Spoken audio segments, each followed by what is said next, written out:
Okay everyone, so in this next lesson, I just want to go and do some tweaks in the styling of our table. Now let's go to our table container here, and I just want to first go and give it a background color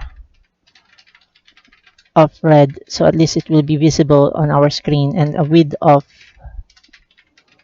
90%. Now let's try to refresh our screen here, and I would want to go and occupy the whole width of the container.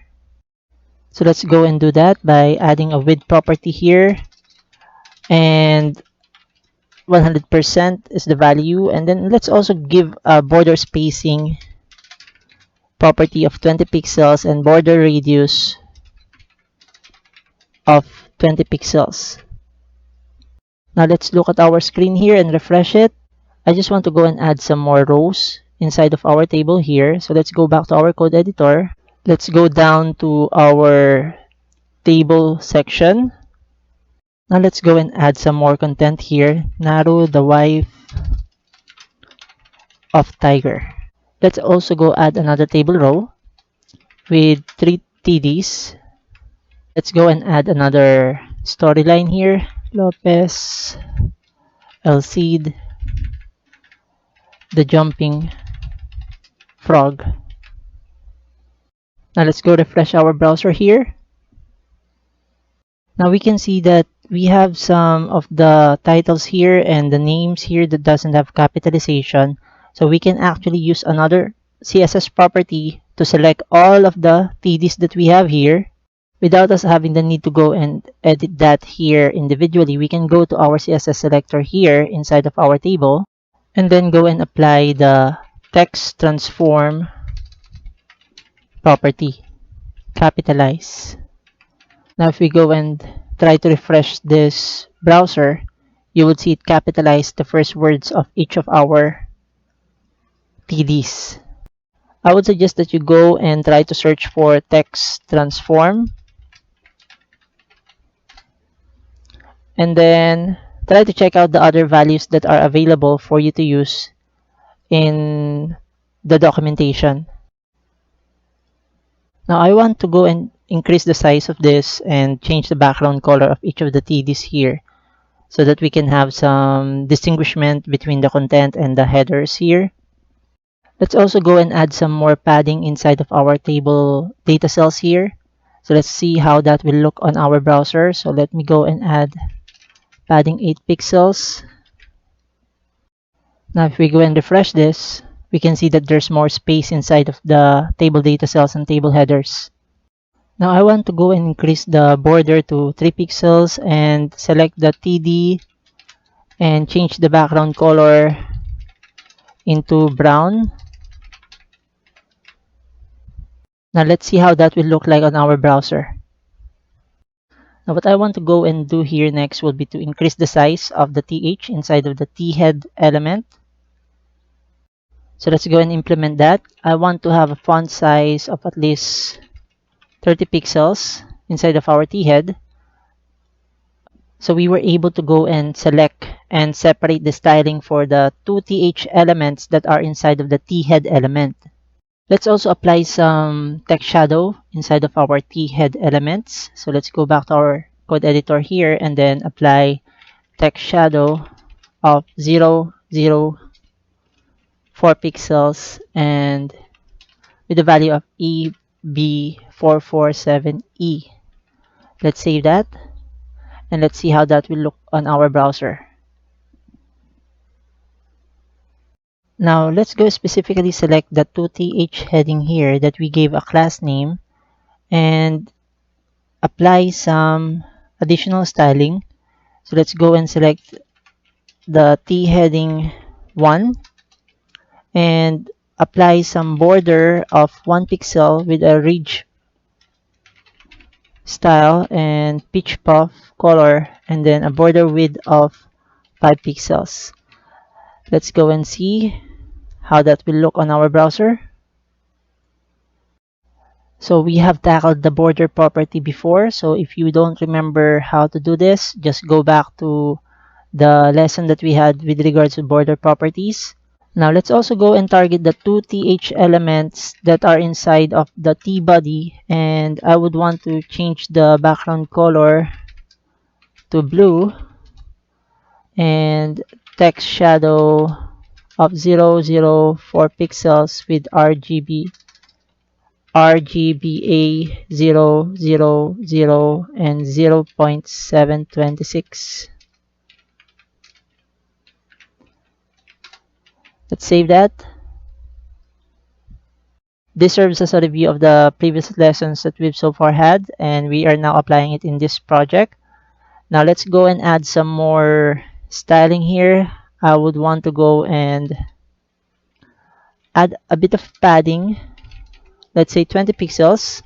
Let's also go and apply some border here of 2 pixels with a styling ridge and pitch puff. So let's look at our browser here and refresh.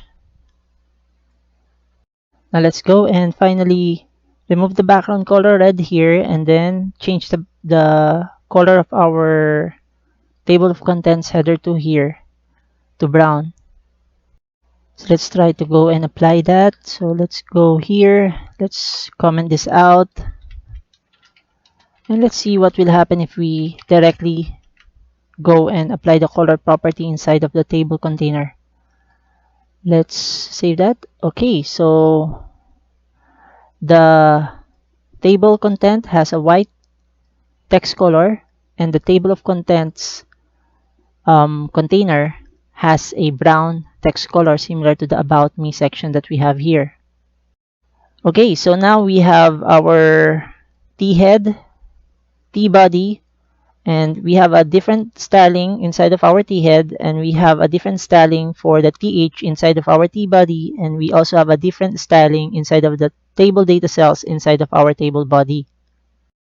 I'm hoping that this exercise gave you a thorough idea on how to go and use tables and how to use some of the CSS properties that you can find and use for applying styling inside of your tables.